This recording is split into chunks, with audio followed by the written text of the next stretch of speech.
एक एक करके करो। अंजलि की शादी कर ससुराल पहुंचने के साथ ही उसकी सास के हुक्म शुरू हो जाते हैं। हो गई शादी, बस मौज खत्म। कल से जल्दी उठकर काम पर लग जाना है। अरे माँ आज ही यहाँ आई है, इसे सब समझने के लिए कुछ दिन तो दो। मेरे और बहू के बीच की बात है, तू घर के मामले में ना बोलियो। इस पर जतिन वहाँ से अपने कमरे में चला जाता है और सास अंजलि को काम की लिस्ट सुनाने लगती है। सुबह पहले घर की सफाई करनी है, फिर कपड़े धोने हैं, साथ में खाना भी बनाना है। एक की वजह से दूसरा काम रुकना नहीं चाहिए है। जी मम्मी जी ठीक है। ये कहकर अंजलि अपने कमरे में चली जाती है। अंजलि, मम्मी हमेशा बोलती थी बहू आएगी तो उनका काम हल्का होगा, पर मुझे नहीं पता था कि वो काम हल्का करने की जगह टाल ही देंगी। कुछ नहीं होता, ये सब मैं अपने घर में भी तो करती थी, मुझे आदत है, कोई दिक्कत नहीं होगी। ठीक है, पर अगर कुछ हो तो बता देना। दोनों सो जाते हैं और अगली सुबह से अंजलि जल्दी उठ के सास के बताए कामों में जुट जाती है, जिसमें वो जैसे ही कपड़े धोने लगती है तो सास वहाँ आ जाती है। अरे सुनो, ये कपड़े ऐसे नहीं धुलेंगे, सबको डिवाइड कर फिर एक एक करके अलग अलग धोने हैं। क्या एक एक कपड़ा अलग करके? एक बार में सुनाई नहीं देता क्या? वही बोला है मैंने, लग जाओ काम पर हैं? सास की बात मानते हुए अंजलि एक एक करके कपड़े धोना शुरू करती है, जिसे करते हुए आधा दिन बीत जाता है। अरे रे, सुबह से कब दोपहर हो गई पता ही नहीं चला, अभी तो खाना भी बनाना है। अंजलि भागते हुए रसोई में जाती है, जहाँ उसकी सास पहले से ही उसे खड़ी मिलती है। खाना बना लेना, देखो पहले पकोड़े तल दो और एक एक पकोड़े अलग अलग तलना, नहीं तो कोई कच्चा कोई पक्का रह जाता है। सास की हर बात में एक एक की कहानी अंजलि के समझ में नहीं आती, लेकिन फिर भी वो बिना कुछ बोले काम करती रहती है। अगली सुबह फिर वही शुरू होता है और सास एक बार फिर खाने के समय रसोई में आती है। आज क्या बन रहा है हैं? वो जतिन ने भिंडी की सब्जी, रोटी और धनिया की चटनी बोली है, इसलिए वही बना रही हूँ। अरे वाह जी वाह, बढ़िया है। पर भिंडी एक एक करके धोना, फिर टोवेल से पोंछकर एक एक करके ही काटना, साथ ही धनिया की पत्ती भी एक एक करके ही धोना। अरे पर मम्मी जी। अरे क्या पर? सफाई का ध्यान रखना आता भी है या नहीं है?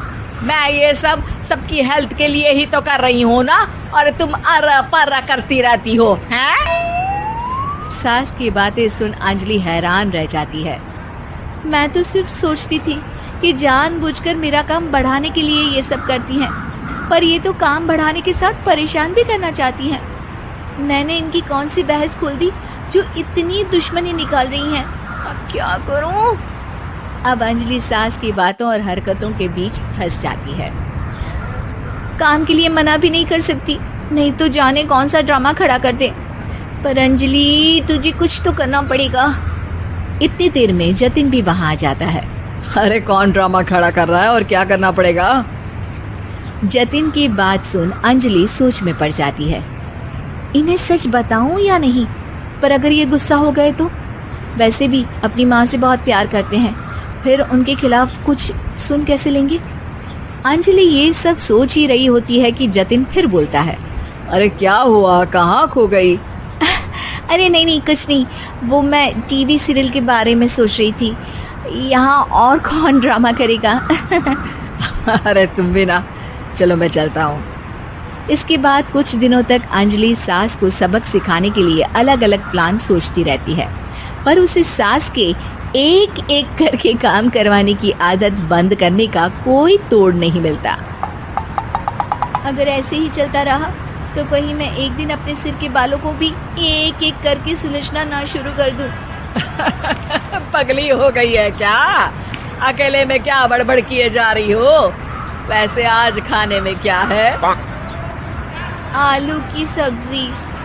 तो फिर आलू को अच्छे से काट कर उसके कटे हुए कपड़ों को एक एक करके ही धोना है। बिल्कुल, इसे कैसे भूल सकती हूँ। मेरे जी का जंजाल। अरे बातें कम काम ज्यादा है। अंजलि एक बार फिर सास के कहे अनुसार काम करने लग जाती है, जिसमें सब्जी बनाते हुए उसके दिमाग में एक आइडिया आता है और वो सास को आवाज लगाती है, मम्मी जी सुनिए जरा इधर तो आना।